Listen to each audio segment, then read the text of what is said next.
Hi friends, welcome to Rajahmundry home recipes. ఈరోజు మన వీడియోలో సమ్మర్ స్పెషల్గా పచ్చి జీడిపప్పు పచ్చిరేలు కర్రీ, అది కూడా ములక్కాడ కాంబినేషన్తో వండుకోండి, చాలా రుచిగా ఉంటుంది. జీడిపప్పుతో నాన్ వెజ్ కర్రీ అంటే ఎవరికి ఇష్టం ఉండదు చెప్పండి. కానీ జీడిపప్పు ఒలుచుకోవడం కష్టంగా ఫీల్ అవుతున్నారా? ఇది ఒలిచేటప్పుడు చేతులు పాడవకుండా మృదువుగా ఉంటూ ఈజీ టిప్స్ తోటి పచ్చి జీడిపప్పుని ఎలా క్లీన్ చేయాలో వీడియో చేశాను. ఇంట్రెస్ట్ ఉంటే డిస్క్రిప్షన్లో లింక్ అనేది ప్రొవైడ్ చేస్తాను, చెక్ చేయండి. ముందుగా ఈ కర్రీ కోసం ఎగ్స్ వాటర్ వేసుకొని స్టవ్ మీద పెట్టేసి ఎగ్స్ని అయితే బాయిల్ చేసుకోండి. ఇది బాయిల్ అయ్యేలోగా ప్యాన్లోకి ఒలిచిపెట్టుకున్న పచ్చిరొయ్యల్లోకి వాటర్ యాడ్ చేసుకుని రొయ్యలను శుభ్రంగా ఒక 2 సార్లు నీట్గా క్లీన్ చేసేయండి. ఇలా క్లీన్ చేసిన తర్వాత దీంట్లోకి కొద్దిగా సాల్ట్ వేసుకోండి. నీసు వాసన లేకుండా ఉండడానికి పసుపును కూడా యాడ్ చేసుకుంటున్నా. అలానే కొద్దిగా రెడ్ చిల్లీ పౌడర్ కూడా వేసుకొని మనం వేసిన పసుపు, ఉప్పు, కారం అంతా కూడా రొయ్యలకి బాగా పట్టేలాగా కలిపేసుకోవాలి. చూడండి, ఇలా కలిపేటప్పటికి మన కలర్ అంతా చేంజ్ అయిపోయి ఏ విధంగా రెడీ అయిందో కదా.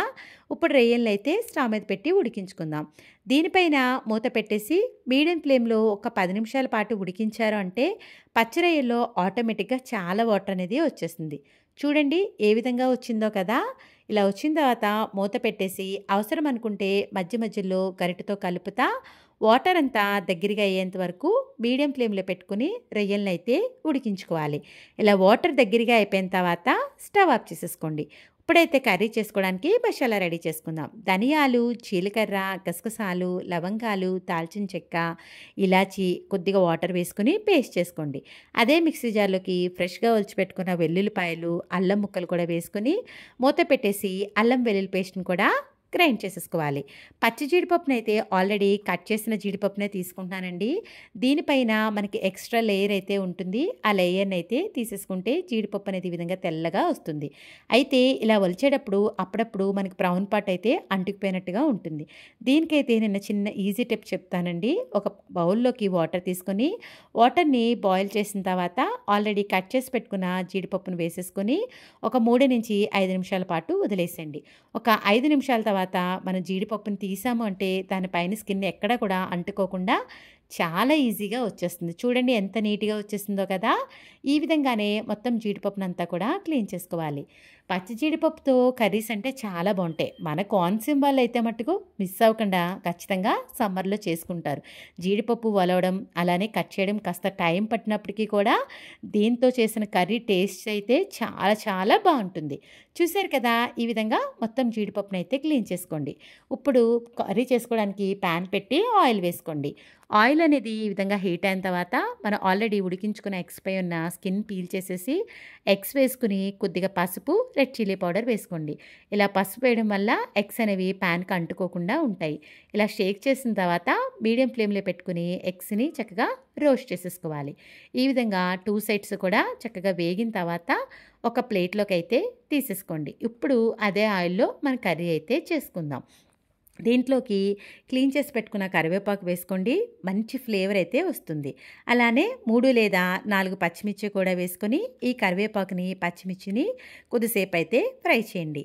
ఇలా కాస్త ఫ్రై అయిన తర్వాత ఇప్పుడు నేను చెప్పే టిప్ అయితే మటుకు ఖచ్చితంగా ఫాలో అవ్వండి. ఫ్రెష్గా దంచి పెట్టుకున్న మన అల్లం వెల్లుల్లి పేస్ట్ ఉంది కదా, ఒక టేబుల్ స్పూన్ వేసుకుంటున్నా. అలానే గరం మసాలా కూడా ఒక టేబుల్ స్పూన్ వేసుకోండి. ఇలా ఆయిల్లోనే మసాలా ఫ్రై చేసి చూడండి, కర్రీ చాలా టేస్టీగా ఉంటుంది. ఆనియన్ వేగాక మసాలా వేసాకన్నా కూడా ఇలా ఆయిల్లో ఫ్రై చేసిన కర్రీ అయితే చాలా చాలా బాగుంటుంది. లో ఫ్లేమ్లోనే పెట్టుకుని మసాలాలో ఉన్న వాసన, పచ్చి వాసన పోయి మంచి అరోమా వచ్చే వరకు ఫ్రై చేసుకోవాలి. చూడండి చక్కగా వేగిపోయింది కదా. ఇప్పుడు దీంట్లోకి సన్నగా చాప్ చేసి పెట్టుకున్న ఆనియన్ వేసుకోవాలి. ఆనియన్ వేసుకున్నాక ఫ్లేమ్ని మీడియం ఫ్లేమ్లో పెట్టుకొని ఆనియన్ మనకి కాస్త ట్రాన్స్పరెంట్గా ఫ్రై అయ్యే వరకు ఫ్రై చేసుకోవాలి. ఆనియన్ తొందరగా వేగిపోవాలి అంటే టేస్ట్కి సరిపడా సాల్ట్ ముందే వేసేసుకున్నారంటే ఆనియన్ ఇది చాలా తొందరగా ఫ్రై అయిపోతుంది. నేనైతే రుచికి సరిపడా సాల్ట్ వేసేసుకుంటున్నా. వేసేసుకున్నాక ఇలా కలిపేసుకొని మీడియం ఫ్లేమ్లో 10 నిమిషాల పాటు ఫ్రై చేశారంటే ఆనియన్ ట్రాన్స్పరెంట్గా ఫ్రై అయ్యి ఆయిల్ అయితే రిలీజ్ అయింది కదా. ఇప్పుడు ఆల్రెడీ ఉడికించి పెట్టుకున్న పచ్చిరొయ్యలు కూడా వేసేసుకొని రొయ్యలంతా కూడా బాగా కలిసేలా కలిపేసుకుని ఫ్లేమ్ని మీడియం ఫ్లేమ్లో పెట్టుకుని 10 నిమిషాల పాటు పచ్చిరొయ్యలు ఆయిల్లో ఫ్రై చేశారంటే కర్రీ చాలా టేస్ట్ ఉంటుంది. ఇలా 10 నిమిషాలు ఫ్రై అయిన తర్వాత మూత పెట్టేసి మరొక 10 నిమిషాల పాటు కుక్ చేసుకోండి. చక్కగా మనకి ఆయిల్‌లోకి రొయ్యలు ఫ్రై అయ్యి సైడ్‌న కూడా ఆయిల్ రిలీజ్ అయింది కదా! ఇప్పుడైతే మనం కట్ చేసి పెట్టుకున్న ములక్కాడలనైతే వేసుకుందాం. నేనైతే ఇక్కడ 2 ములక్కాడల దాకా తీసుకుంటున్నా.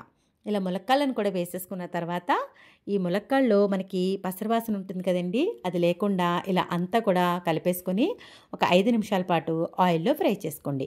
ఇలా ఫ్రై చేసుకున్న తర్వాత మూత పెట్టేసి మరొక 5 నిమిషాల పాటు కుక్ చేశారు అంటే ములక్కాడలో ఉన్న పసరవాసన అంతా పోయి ములక్కాడ కూడా చక్కగా ఆయిల్‌లో ఫ్రై అవుతుంది. చూడండి చక్కగా వేగింది కదా! గరిటెతో ఒకసారి కలుపుకున్న తర్వాత మనం ఆల్రెడీ క్లీన్ చేసి పెట్టుకున్న పచ్చి జీడిపప్పును కూడా వేసేసుకొని జీడిపప్పును కూడా అంతా బాగా కలిసేలాగా కలిపేసుకోండి. ఇలా కలిపిన తర్వాత మూత పెట్టేసి మరొక 5 నిమిషాల పాటు ఫ్రై చేశారు అంటే జీడిపప్పు కూడా చక్కగా ఆయిల్‌లో ఫ్రై అవుతుంది. చూడండి చక్కగా ఫ్రై అయ్యి ఆయిల్ అయితే రిలీజ్ అయింది కదా! ఇప్పుడు కట్ చేసి పెట్టుకున్న టమాటో ముక్కలు కూడా వేసేసుకొని టమాటో అంతా కూడా బాగా కలిసేలాగా కలిపేసుకోండి. ఇలా అంతా కలుపుకున్న తర్వాత టమాటో ముక్కలు వేసిన తర్వాత మూత పెట్టేసి 10 నిమిషాల పాటు కుక్ చేశారు అంటే టమాటో అనేది చక్కగా సాఫ్ట్‌గా కుక్ అయిపోతుంది. నేనైతే మూత పెట్టేసి 10 నిమిషాలు కుక్ చేస్తున్నా. 10 నిమిషాల తర్వాత మూత తీసి చూడండి టమాటో చక్కగా సాఫ్ట్‌గా కుక్ అయింది. మనకి ఈ విధంగా వాటర్ కూడా వచ్చేసింది. ఆల్రెడీ మనం సాల్ట్ వేసుకున్నాం కదా! ఇప్పుడు రెడ్ చిల్లీ పౌడర్ వేస్తున్నా. 2 స్పూన్ల దాకా వేసుకోండి. నాన్ వెజ్ కర్రీకి కారం ఎక్కువ వేసుకుంటేనే బావుంటుంది. ఒక హాఫ్ స్పూన్ దాకా ధనియాలు, జీలకర్ర పొడి కూడా వేసుకుంటున్నా. ఇవంతా కూడా బాగా కలిసేలాగా కలిపేసుకోండి. ఇలా కలిపిన తర్వాత మూత పెట్టేసి 10 నిమిషాల పాటు లో ఫ్లేమ్‌లో కుక్ చేసుకున్నారు అంటే మనం వేసిన స్పైసెస్ అంతా చక్కగా బాగా పడుతుంది. చూడండి ఇలా పట్టిన తర్వాత మనం వాటర్ కుక్ చేసుకోవడానికి ఒక గ్లాస్ దాకా వేసుకుంటున్నా. ఈ వాటర్‌ని కూడా వేసేసుకొని కలిపేసుకొని మూత పెట్టేసి మీడియం ఫ్లేమ్‌లో ముందుగా ఒక 10 నిమిషాల పాటు కుక్ చేసుకోండి. ఒక్క 10 నిమిషాల తర్వాత మూత తీసి చూద్దాము. చక్కగా ఇది ఉడుకుతుంది కదా! ఇప్పుడు మనం ఉడికించి పెట్టుకున్న ఎగ్స్ అన్నీ కూడా ఈ వాటర్‌లో వేసేసుకోండి. వాటర్ ఇలా కాస్త మరిగిన తర్వాతే వేసుకోండి. ఎగ్స్ స్టార్టింగే వేసే కన్నా ఇలా వాటర్ మరిగేటప్పుడు వేస్తేనే బావుంటుంది. ఇలా ఎగ్స్ అంతా కూడా బాగా కలిపేసుకోండి.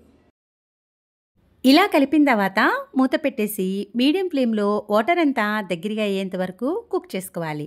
మధ్య మధ్యలో ఇలా మూత తీసి చూడండి ఆయిల్ అంతా రిలీజ్ అయ్యి చక్కగా ఉడుకుతుంది కదా! ఇప్పుడు క్లీన్ చేసి పెట్టుకున్న కొత్తిమీరని కూడా వేసుకొని మరొకసారి అంతా కూడా కలిపేసిన తర్వాత మూత పెట్టేసి వాటర్ దగ్గరగా అయ్యేంత వరకు ఫ్లేమ్‌ని మీడియం ఫ్లేమ్‌లో పెట్టి కుక్ చేసుకోండి. చూడండి మన కోనసీమ స్పెషల్ పచ్చిరేలు, పచ్చి జీడిపప్పు కర్రీ అయితే రెడీ అయిపోతుంది. చూసారు కదా! దీన్ని తయారు చేయడం ఎంత ఈజీయో. వీడియో నచ్చిందా? అయితే జస్ట్ ఒక్క లైక్ ఇవ్వడం మర్చిపోవద్దు. మీరిచ్చే లైక్ వల్ల మన వీడియో ఇలాంటి చాలా మందికైతే రికమెండ్ అవుతుంది. ఇంకెందుకు ఆలస్యం కోనసీమ స్పెషల్ పచ్చరొయ్యలు, పచ్చి జీడిపప్పు కర్రీ అయితే రెడీ అయిపోయింది. మీరు కూడా ట్రై చేసి ఎలా వచ్చిందన్నది మీ అమూల్యమైన ఫీడ్బ్యాక్‌ని నా కామెంట్ సెక్షన్‌లో తెలియజేయండి. Thanks for watching my video. Please like, comment, share, subscribe my channel.